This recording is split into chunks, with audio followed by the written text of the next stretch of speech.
Y ahí estamos grabando, aparentemente. Porque lo que faltó el otro día fue apretar el botón de iniciar grabación.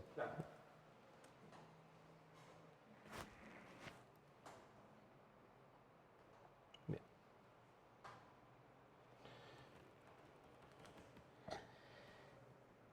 Habíamos empezado a ver cómo está construido un procesador, o una computadora, en realidad. Habíamos dicho que la computadora tenía 3 componentes principales. Así se ve mejor. Procesador, memoria y periféricos. El procesador es el encargado de ejecutar la secuencia de instrucciones o el programa. La memoria es la responsable de almacenar datos y programa. Y los periféricos son los responsables de comunicar esto con el mundo exterior. En el caso de los sistemas embebidos que vamos a desarrollar nosotros, me va a permitir leer información del mundo exterior o actuar sobre el mundo exterior a través de sensores y actuadores, ¿sí?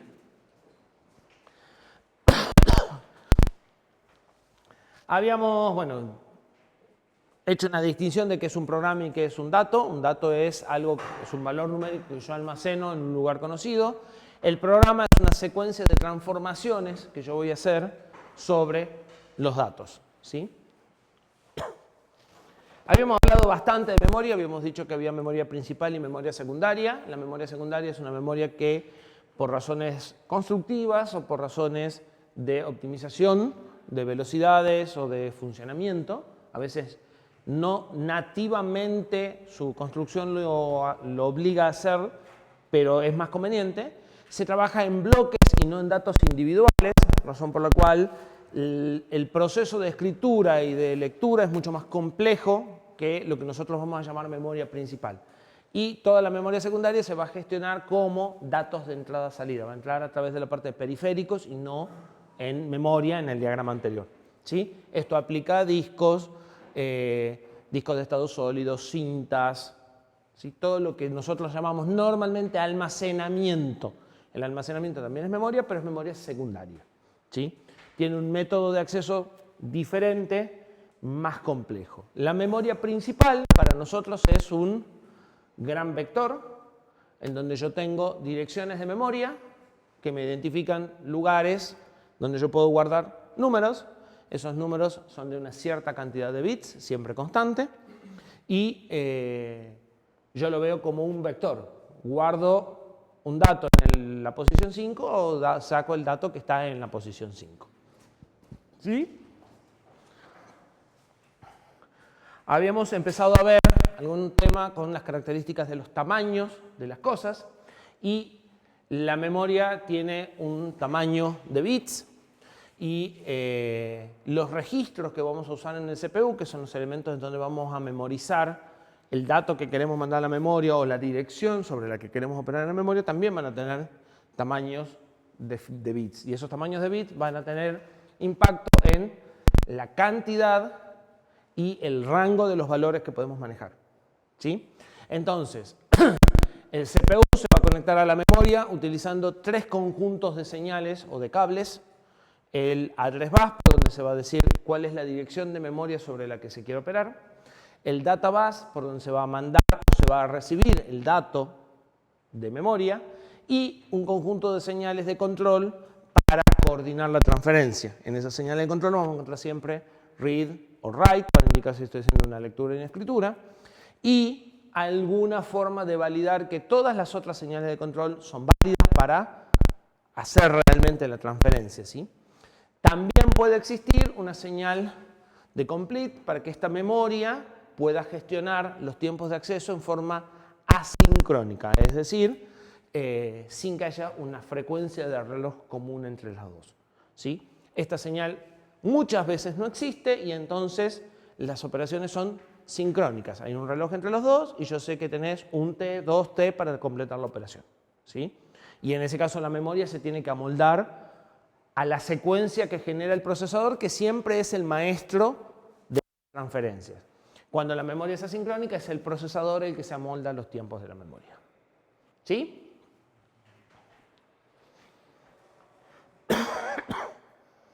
Habíamos estado repasando tamaños de las cosas Y habíamos dicho que la cantidad de líneas de address iba a influir en la cantidad de memoria que podía manejar.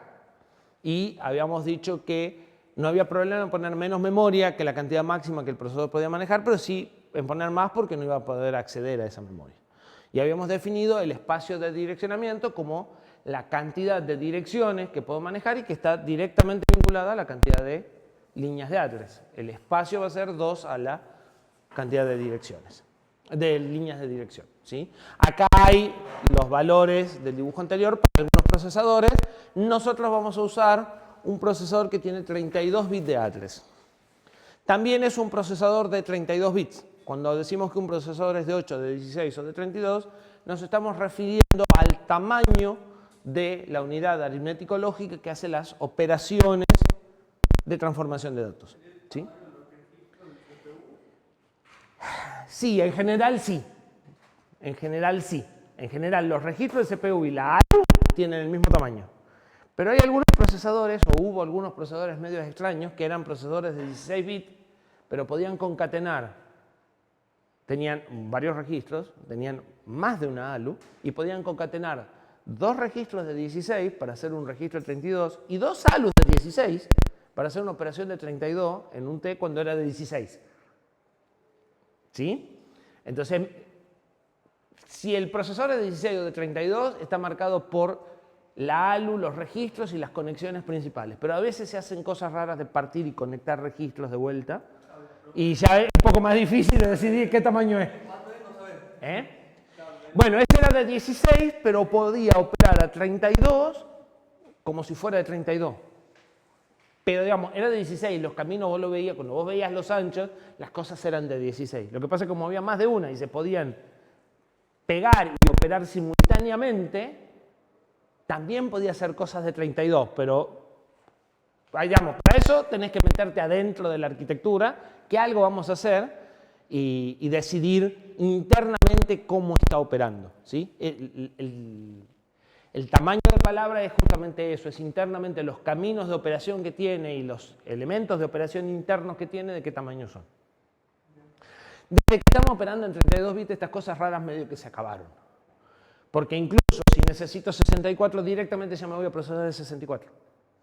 ¿Sí? Estas son cosas más viejas, cuando los procesadores eran de 8, pero necesitábamos operar en 16 o en 32. Y entonces hacían algunas cosas para ir un poquito más rápido con una máquina más chica. Hoy directamente es más fácil escalar la cantidad de bits, o sea, hacer un ALU de 32 bits.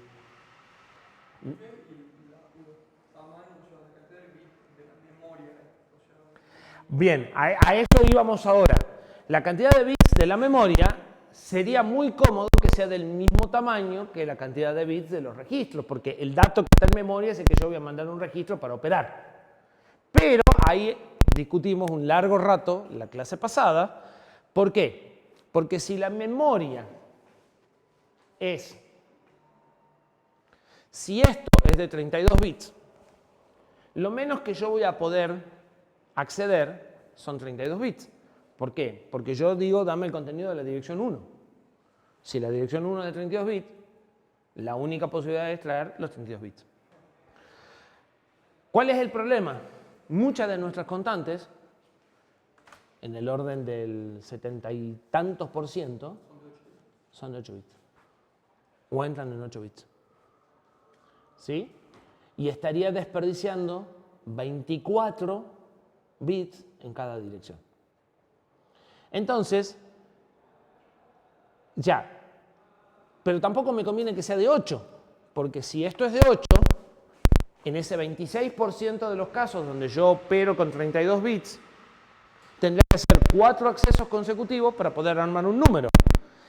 Y con los números no sería mucho problema, pero en un procesador de 32 bits, las instrucciones suelen ocupar 32 bits. Entonces, cada instrucción tendría que ir a traerla en 4 pedazos. Entonces, esa máquina sería 4 veces más lenta porque tengo que hacer 4 accesos. Entonces, ¿qué es lo que se hace? Un híbrido, que al principio cuesta entenderlo, que al final no es muy difícil de usar, pero que entenderlo al principio cuesta mucho, que es decir, bueno, vamos a hacer memoria de 8 O sea, la memoria teóricamente va a ser de 8 bits y yo le voy a dar una dirección a cada byte, pero en lugar de leer de a un byte, voy a leer 4 bytes simultáneamente. Entonces, esto va a ser la dirección 0, esto la 1, esto la 2, esto la 3 y esto la 4. Es como que convierto el vector de 8 en una matriz, manteniendo la posibilidad de direccionar este o este. Físicamente traigo 32. Si quiero 32, traigo 32, tengo 32. Listo, no hay ningún problema. Si quiero 8, traigo 32, me quedo con el que quiero y descarto el resto. Esto estamos hablando de esta conexión, ¿no? ¿Sí? Entonces, yo a la memoria le pido la dirección 0 y vienen la 1, 2, 3 y 4 al mismo tiempo. El ancho del data bus tiene que ser de 32. El ancho del data bus pasa a ser 30. Porque como siempre van a venir de a 4, los 2 bits menos significativos ya no me hacen falta. Eso los uso acá para decidir con qué me quedo. ¿Se entiende?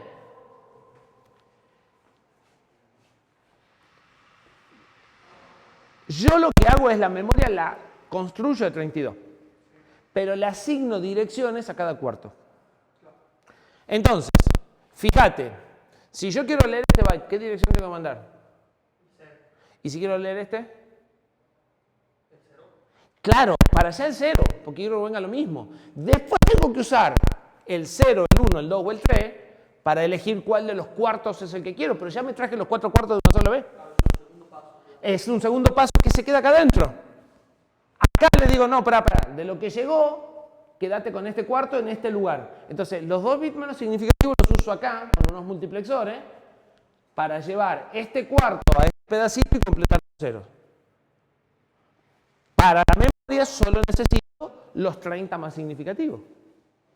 ¿Se entiende? Cuando paso de una dirección a otra a nivel palabras, tengo que sumar 4 en lugar de sumar 1. Cuando paso a medias palabras, tengo que sumar 2. Cuando sumo byte, sumo 1. Si quiero leer byte, puedo leer cualquier byte. Si quiero leer esta media palabra, no hay mayor problema. Pero si quiero leer esta media palabra, chao. Tengo que hacer 2 accesos y quedarme con uno de cada una. Y si quiero leer la palabra que va del 2 al 6, estamos en la misma. ¿Sí? Entonces, gané velocidad, gané optimización de uso de la memoria, gané complejidad. Esto es más enredado que cualquiera de las dos.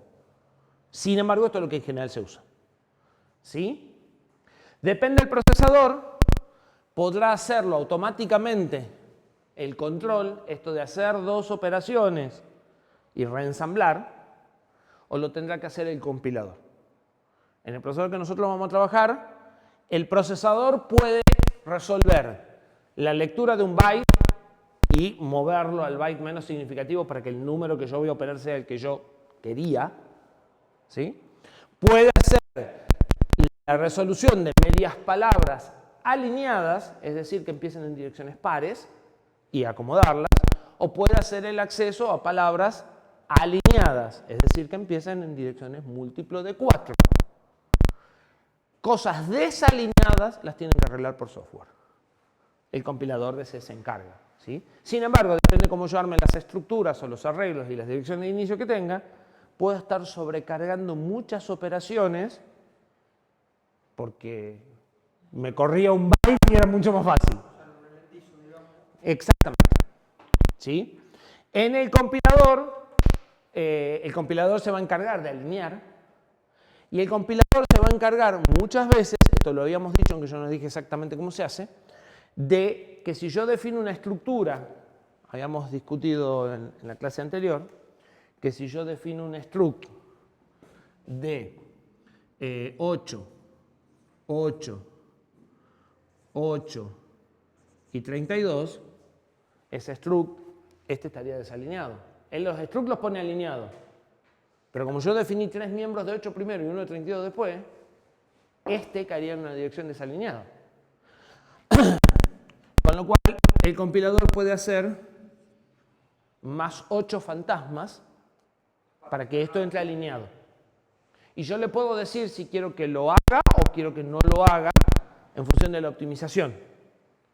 Y si quiero prohibirle que lo haga, porque yo necesito por alguna razón que queden desalineados, tengo una directiva que se llama packed, que se le pone a la estructura. Si ustedes a la estructura la marcan con packed, él va a hacerla así, la va a dejar desalineada y va a acceder haciendo lo que haga falta. En este caso, el último byte de los 32, o sea, quedaría el primer... Claro, te queda 1 y 3. Claro. Él va a leer el 1, va a leer el 3, lo va a reensamblar todo con instrucciones, recién va a seguir. Pero lo va a hacer. Si vos no le pones esta directiva y le decís que optimice para velocidad, te va a agregar acá más 8 y a los 32 los va a leer una sola operación. Y si le decís que optimice para tamaño, va a hacer lo mismo. Va a sacar el más 8 y va a hacer las operaciones. ¿Sí? Bien, esto se llama direccionamiento de memoria a bytes. Porque si bien yo tengo un procesador que tiene 32 bits de tamaño de palabra, mi memoria la veo como si estuviera, desde el punto de vista lógico, la veo como si estuviera organizada en bytes. ¿Sí? Y como si lo que yo pudiera almacenar son bytes en cada dirección de memoria, sabiendo que puedo almacenar también múltiples y que se transfieren en una sola vez hasta el tamaño de palabra. ¿Sí? Y que aparecen problemas de alineación. Una palabra tiene que estar en direcciones múltiplos de 4 y una media palabra en direcciones múltiplos de 2. Esto también trae una pequeña discusión que es, bueno, ¿qué pongo primero? ¿La parte más grande del número o la parte más chica del número? Entonces, si esto es la dirección de memoria 0 y esto es la dirección de memoria 3 y el número que yo quiero representar es este, lo voy a guardar como A, B, C, D o como D, C, B, A. Esto se llama Big Endian porque empiezo por la parte alta, eso se llama Little Endian, empiezo por la parte chica. En este caso el número es más fácil de leer porque nosotros tenemos en los mapas de memoria una tendencia a poner los números positivos, el 0 arriba y el FF abajo, o sea, no seguimos los ejes de coordenadas de matemática. Entonces, acá el número es más fácil de leer porque leemos de arriba para abajo. Acá el número es más difícil de entender. Sin embargo, acá el número es más fácil de sumar, porque cuando yo quiero sumar, ya tengo un puntero señalando a la parte menos significativa, que es por donde debe empezar una suma. Y acá me tengo que ir hasta el final y volver haciendo la suma desde atrás. Los dos se usan, ¿sí? Intel suele ser uno, Motorola suele ser el otro, o Freescale suele ser el otro, y en el caso del que vamos a usar nosotros, que es el Cortex, el fabricante puede decidir, esto se llama endianness, o sea, el ordenamiento a bytes, puede decidir el endianness del procesador cuando lo fabrica y tiene instrucciones y facilidades para cambiar el endianness de los datos y poder leer datos con este orden cuando la máquina es de este orden sin que yo me tenga que poner a reordenar los bytes. ¿Sí? Como ya los tiene a los multiplexores para cruzar los bytes, no le cuesta demasiado cruzar los bytes y leer de memoria con este orden, pero impactar en el registro de esta forma. ¿Sí? Con lo cual en realidad está cambiando el comportamiento. Esto es otro problemita con el que van a renegar si trabajan con los datos a nivel físico. ¿Sí? Cuando estos datos se transmiten en red pasa algo por el estilo, que transmito primero, y normalmente los protocolos de comunicación van a especificar el endianness del protocolo, o sea, qué byte se transmite primero. Una máquina estará feliz porque los datos le llegan en el orden en que las tiene que guardar, y otra máquina estará más triste porque los tienen que mandar en el orden inverso al que él los almacena. Bien, habíamos hablado de memorias de lectura y memorias de escritura, de RAM. Eso lo podemos saltear porque ustedes son todos electrónicos y la parte de RAM y eso lo conocen. Era un repaso. Habíamos hablado de direcciones RAS-CAS y habíamos empezado a ver el procesador, que es la parte que no conocen, ¿sí? El procesador es una máquina de estados finitos que repite una secuencia. La secuencia es leer de memoria la instrucción que tiene que ejecutar, entender esa instrucción, qué instrucción es y qué operación tiene que hacer y cuáles son los valores con los que va a operar, ejecutarla y repetir.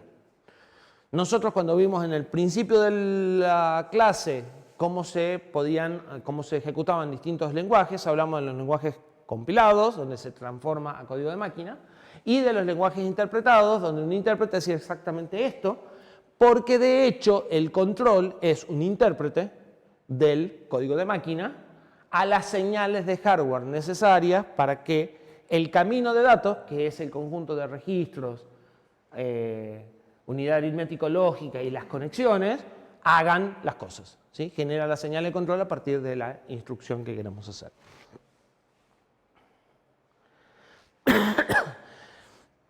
Habíamos hablado de lo que necesitamos para programar un procesador en su lenguaje nativo, que se llama normalmente ISA, Instruction Architecture Set. Necesitamos conocer el almacenamiento, los registros que tenemos en el procesador, si son de propósito general, o sea, si podemos poner cualquier cosa nosotros, o si tienen un propósito específico, sirven para algo en particular. Necesitamos saber cómo está organizada la memoria, si en bytes, en palabras, si es big endian, little endian, ¿sí? Todo eso, porque nosotros tenemos que llenar todo eso. Necesitamos el formato de las instrucciones. Las instrucciones tienen tal cantidad de bits, de esos bits, estos bits me dicen cuál es la operación, estos bits me dicen el número que quiero sumar, estos bits me dicen tal cosa. En el caso del procesador que usamos nosotros, eso lo vamos a traer con las funciones que nos dan. Sí, problema del compilador. En el caso que vamos a usar nosotros es el problema del compilador, porque el compilador es el que tiene que generar todo eso. ¿Sí? Por lo menos hasta que queramos un par de cosas y vamos a tocar un par de instrucciones, pero no vamos a programar en este lenguaje. ¿Y el compilador cómo sabe que da? O sea, ¿cómo sabe esto, digamos?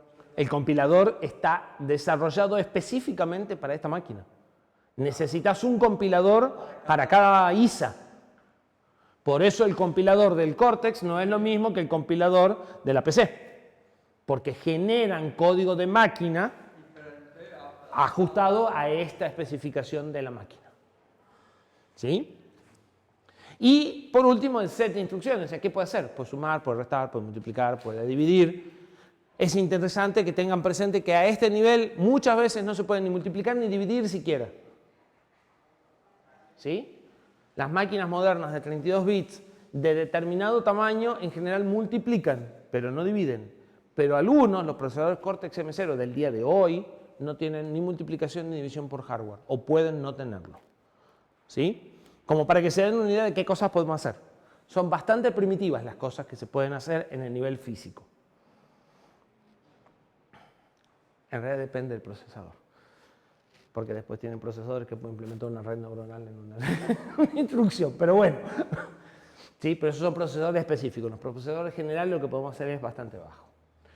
Si vemos el set de instrucciones, Bastante bajo en bastante básico en una instrucción. en una instrucción. O sea, puedo hacer eso rapidísimo. Lo que pasa es que qué se puede hacer en una instrucción es una decisión totalmente de diseño. En los procesadores más viejos, Z80, año 85, había instrucciones que implementaban una copia de bloque de memoria de tamaño variable n en una instrucción. O sea, una instrucción era todo el lazo que leía una dirección de memoria, le escribía en el otro, decrementaba la cantidad y movía los punteros para repetirse n veces. Todo eso en una sola instrucción. Porque después nos dimos cuenta de que era peor el remedio que la enfermedad. De que si querías subir en velocidad, ese tipo de instrucciones eran un problemón, que no vamos a entrar a analizar ahora, porque eso es tema de arquitectura de computadora, pero lo cierto es que se usaban poco y no resolvían, o sea, había otra, o sea, si las instrucciones eran más simples, había otras formas de ganar mucho más velocidad que con eso. Claro, o sea, como que al fin y Porque, por ejemplo, tener instrucciones que no sabes cuánto demoran, porque vos no sabes cuánto demora esa instrucción, porque depende de cuánto byte quiera capear. Entonces, generó obstáculos en otras cosas y se fueron dejando de usar porque se usaban poco y porque otra estrategia resultó ser más efectiva para escalar en velocidad. Lo cierto es que en algunos procesadores por ahí se siguen usando, pero son procesadores que son específicos para un problema y no procesadores de propósito general.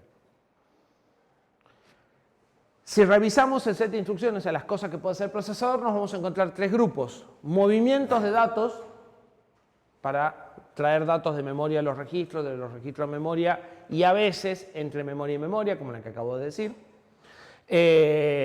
Instrucciones de procesamiento que transforman los datos, ¿sí? Sumas, restas, operaciones lógicas, eventualmente multiplicación y división si tengo suerte.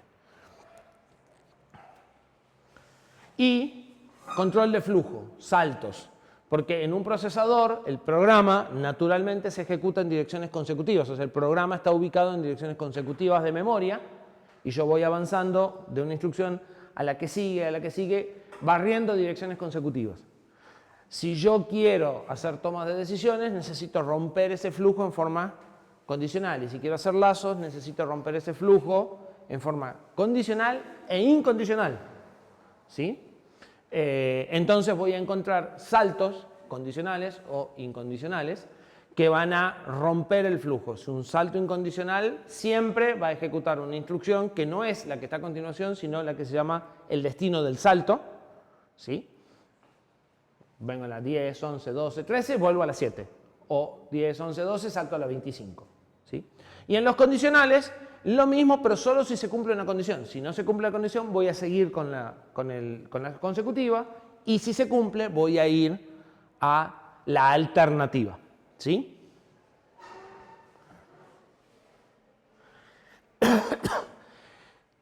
Habíamos dicho que una de las cosas que iban a especificar era en el formato de la instrucción. Yo lo que recibo es una tira de bits, ¿sí? Y esa tira de bits tiene un cierto sentido. En una parte está indicado cuál es la operación que quiero hacer, codificada con un número, por supuesto. En otra está cuál es el registro que quiero usar, también codificado con un número. Y en otra donde está la dirección de memoria, lo que quiero leer, también codificada con un número. Estos son todos números, ¿sí? Pero esas tiras de bits yo las tengo que dividir de determinadas formas para entenderla. Eso se llama formato de la instrucción. ¿Cómo entiendo las tiras de bits que vienen de memoria o sea, cómo las entiende el procesador a las tiras de bits para reconocer la instrucción en el proceso de decodificación que habíamos dicho recién? Esto ya considerando que es una sola palabra de 32, digamos, no muchas. O más. Hay procesadores que tienen instrucciones de más de una palabra y traen una y después traen otra y después traen otra y es como que concatenan todas virtualmente, porque normalmente no lo hacen. Y entonces esta te dice, acá viene una cosa, pero después viene otra con un formato distinto. Nosotros tenemos formatos fijos, son 32, todas de 32. Pero hay otras cosas en el mundo, ¿sí? Pero bueno, esas tiras de bit, ¿cómo se entienden? ¿Y en qué casos vienen una o en qué casos vienen dos? Cuando ustedes ven esto, se van a encontrar con máquinas que pueden tener, o sea, todas las instrucciones van a tener en general un operando, un opcode, que dice qué es lo que tiene que hacer la instrucción. Este opcode puede estar dividido, puede estar fraccionado, puede cambiar de tamaño, pero las instrucciones que necesitan más operandos suelen tener opcodes más cortos para que más o menos me entren en el mismo tamaño, ¿sí? Pero tengo una instrucción, algo que me dice qué es lo que quiero hacer, y después, ¿con qué? ¿Sí? Depende de la instrucción, por ahí no le tengo que decir nada. Le tengo que decir un operando, 2 o 3. Sin embargo, más allá de que yo para hacer una suma necesito 3 operandos y para hacer una transferencia necesito 2 y para borrar un dato me alcanza con uno solo y para algunas instrucciones incluso no necesito ninguno, hay una instrucción que existe en casi todos los procesadores que se llama NOP, que no hace nada. Esa no necesita operando, no necesito decirle más nada, ¿sí? En función de las instrucciones que más necesitan, me puedo encontrar que una instrucción que necesitaría 3 operandos, en realidad yo no le digo más que 1, o 2, o incluso ninguno. Entonces la máquina va a ser de 0, de 1, de 2 o de 3 operandos en función de cuántos operandos puede especificar como máximo, porque siempre va a haber instrucciones que no especifican ninguno.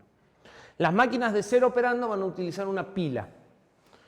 Y cuando yo le digo suma, van a sacar los dos elementos que están en el tope de la pila y van a poner el resultado en el tope de la pila, con lo cual no necesito decirle nada porque saben. Desde el punto de vista de vos como programador tenés que poner los dos datos en la pila y decirle suma. Y la instrucción de suma no necesita operando porque sabe de dónde saca, de la pila, y dónde pone, en la pila. ¿Sí? Se llaman máquinas de stack y se usa. Pero si por ejemplo tengo que hacer una suma de dos registros que están en la pila, ¿verdad?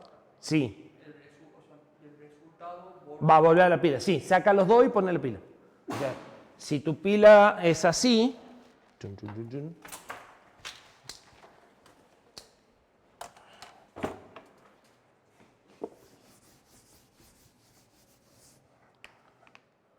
las pilas normalmente se dibujan así.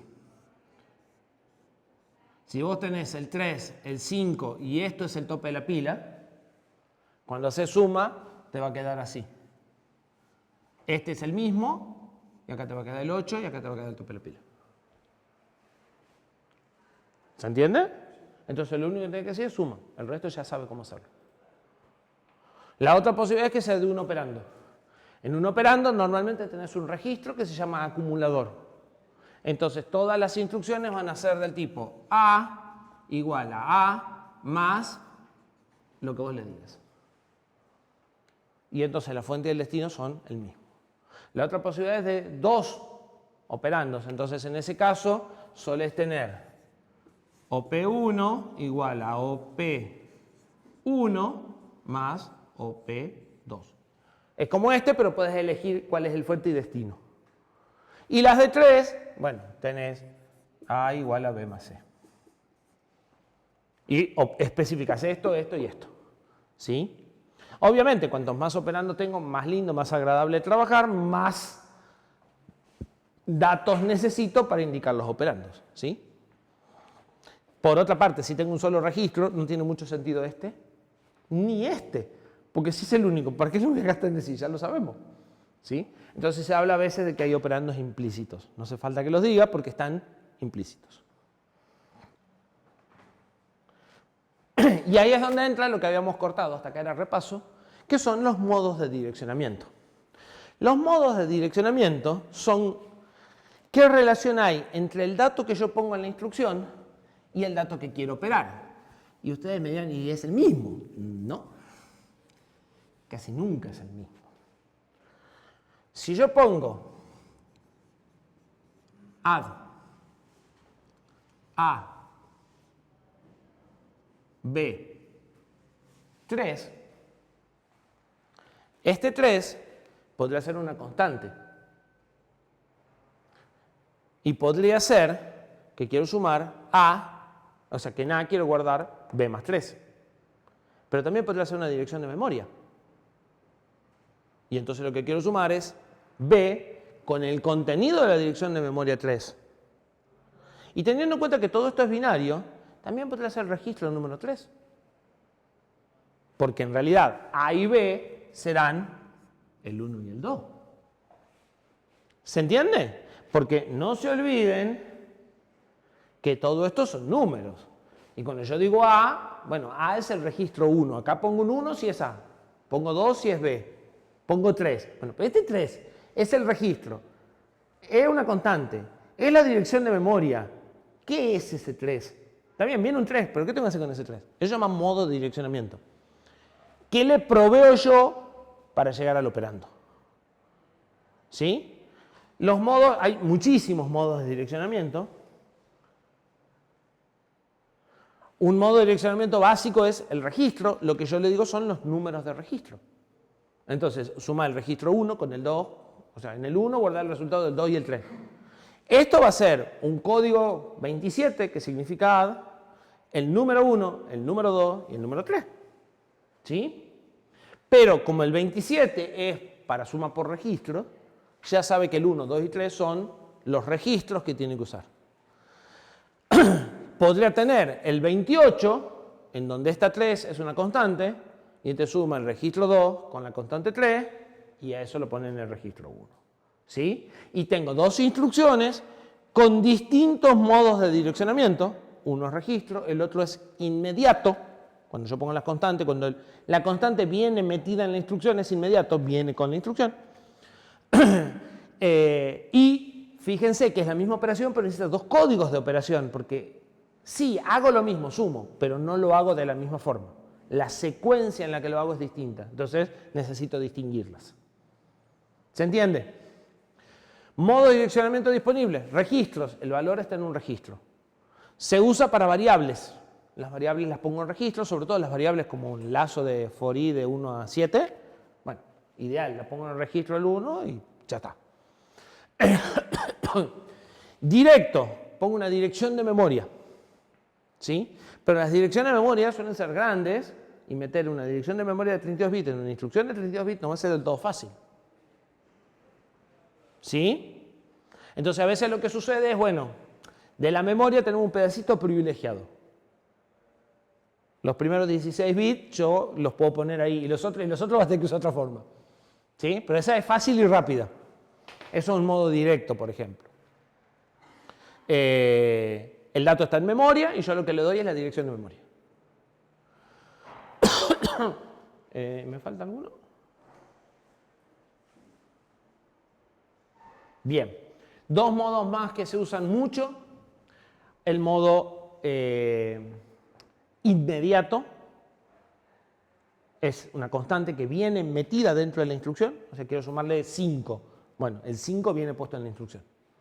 Y el modo indexado. Tengo un registro que me dice la dirección de memoria. En realidad, el indirecto registro. La dirección está en memoria y la dirección de memoria está en un registro. Entonces, con el registro voy a la dirección de memoria, traigo el dato y eso es lo que quiero operar. ¿Sí? Puntero. Y la otra posibilidad es indexado. El contenido del registro es la dirección de memoria, pero a esa dirección de memoria tengo que sumar una cantidad constante para llegar realmente al dato. Por ejemplo, tengo señalado el elemento 0 del vector y yo quiero entrar en el 5. Entonces, a la dirección de memoria del primer elemento le tengo que sumar 5 y ese es donde está el dato. Eso se llama indexado. Los modos de direccionamiento tienen relación con los algoritmos que yo quiero aplicar y con las estructuras de datos. O sea, cómo están los datos acomodados en memoria me determinan cuál es el modo de direccionamiento que me sirve para ese acceso a datos. Muchos modos de direccionamiento se pueden emular con operaciones matemáticas. Si yo no tengo un modo indexado, puedo agarrar el registro, sumarle 5 y usar un modo indirecto. ¿Se entiende? Si lo tengo, más fácil, lo hago una sola operación. En general, la característica programar en Assembler es que yo voy a tener que hacer pasos intermedios para llegar a las cosas. Las operaciones que puedo hacer son tan básicas que voy a tener que criar la vaca para ordeñarla, para sacar el queso. ¿Sí? Es como la característica general. Bien. En todos los procesadores suele existir uno o más registros de estado de ejecución del programa. Registros con banderas y con información de cómo está ejecutando el programa el procesador. ¿Sí? Vamos a ver mucho más adelante, pero como para que lo entiendan ahora el ejemplo, los procesadores suelen incorporar un mecanismo de interrupciones. Un mecanismo de interrupciones, yo vengo ejecutando un programa, llega una señal externa, paro lo que estoy haciendo, lo guardo de forma tal de que después pueda seguir y me voy a hacer un programa distinto. Entonces, en lugar de yo estar preguntando cada 2 por 3 si pasó algo, ese algo que pasó me llega como una notificación y yo suspendo lo que estoy haciendo, me voy y vuelvo. Pero puede suceder que lo que estoy haciendo es muy importante y en este momento no te puedo atender. Bueno, necesito tener una banderita en algún lado para saber si estoy en algo importante o no. O qué tan importante, ¿sí? Hay esquemas numéricos. Bueno, hay un registro que en términos generales se llama PSW, Program Status Word, que es el que te dice, por ejemplo, si en este momento podés ser interrumpido o no.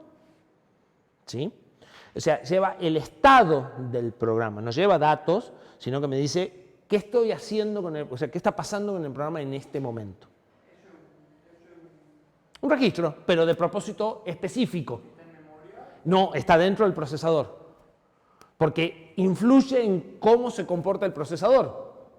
Tiene información del programa para que el procesador haga o no haga ciertas cosas. ¿Sí?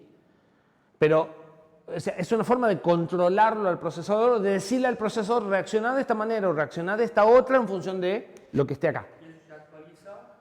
Eso se actualiza, vos tenés control de eso en determinados momentos, ¿sí? Hay reglas de cómo se lo usa, pero en todos los procesadores existe algo de esto.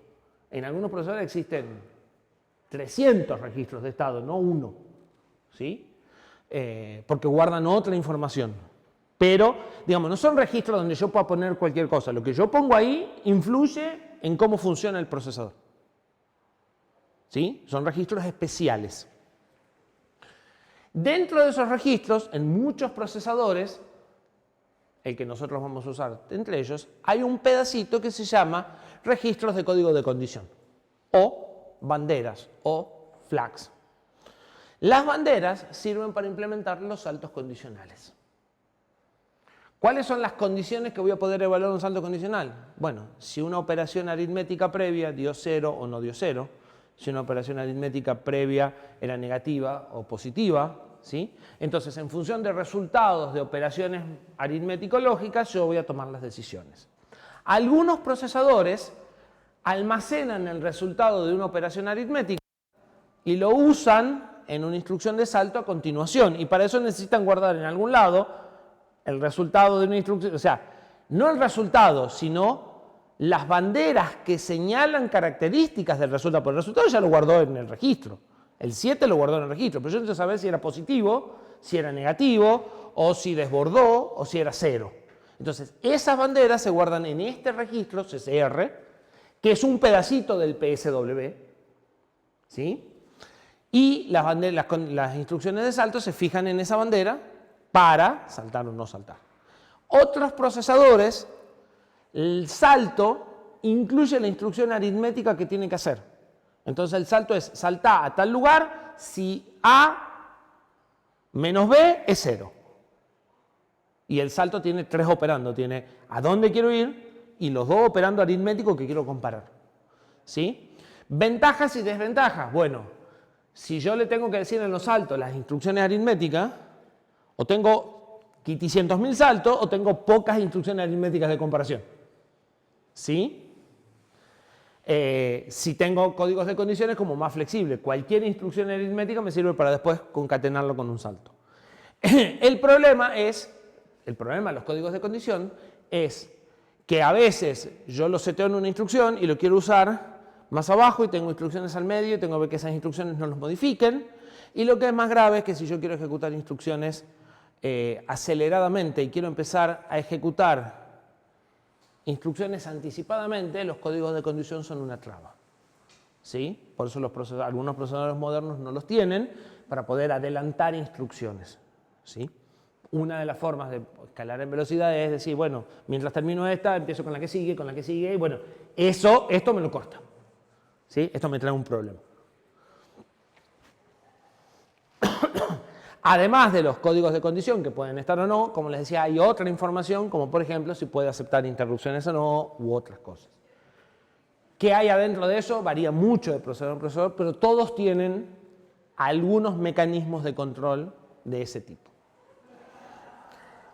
Si vemos el procesador por dentro, yo ya se los había anticipado en el primer dibujito, dijimos que el procesador de estado fue generado por el control, que es una máquina de estados finitos, que es la que implementa la secuencia esta de leer la instrucción, ver qué es y ejecutarlas. Y el camino de datos, que es el conjunto de conexiones entre los registros, la ALU que yo voy a operar y por donde yo voy a ir moviendo los datos con el control para hacer las operaciones. ¿Sí? Entonces, vamos a construirnos un camino de datos. Conocen un registro. Registro tipo D, 8 bits de entrada, 8 salidas, ¿sí? Señal de clock para memorizar las entradas. Las salidas...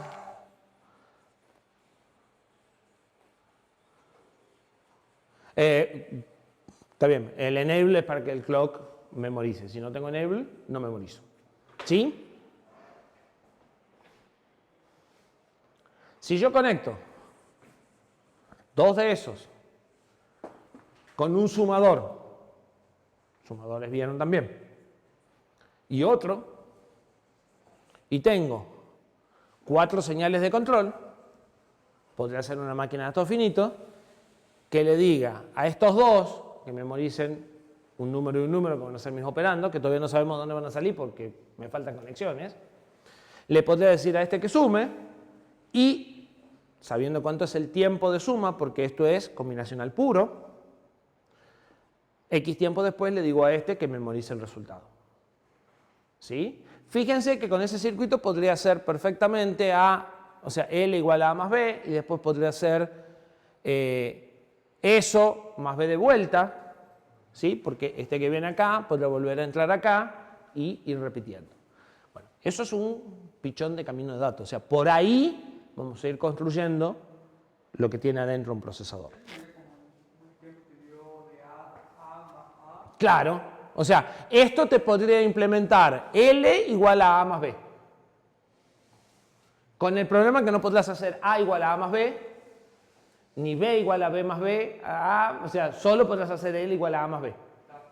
¿Sí? Lo vamos muy complicando para que podamos hacer más operaciones. Pero entonces, ¿cuál es la idea? Yo tengo una máquina de estado finito, dice, tengo que sumar estos datos, le mando por acá para que sume, le mando a este para que memorice y ya hice una instrucción.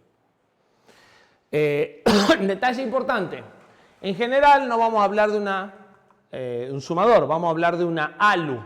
¿Cuál es la diferencia entre una ALU y un sumador?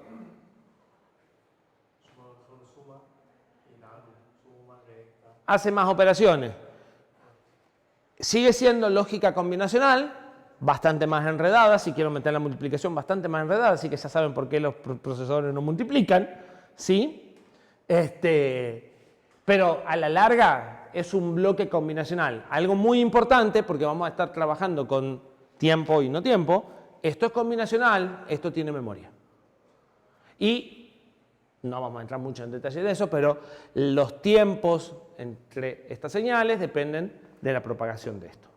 Y desde ya le adelanto, de ahí va a salir la frecuencia de operación del micro. O sea, cuando el micro corre a 400 megas, es el tiempo que necesita para que se propaguen por todos los caminos combinacionales que tiene adentro, ¿sí? ¿Hacemos una pausa? ¿O seguimos? Pausa. Ok.